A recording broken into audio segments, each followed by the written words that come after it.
ही दिल से जुड़ा और नाजुक एहसास होता है। खुद को तुमसे ज्यादा करीब महसूस कर रही हूँ। ऐसा लगता है जैसे हम तो बहुत पहले ही हाथों में हाथ लिए थे और अब वो हाथ एक दूसरे में और ज्यादा मजबूती से जुड़ गए हैं, जैसे कि अब कभी जुदा नहीं होंगे।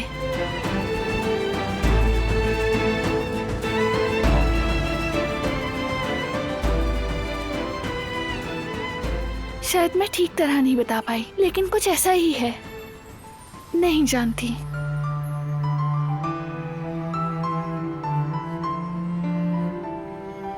मुझे बहुत अच्छा लगा।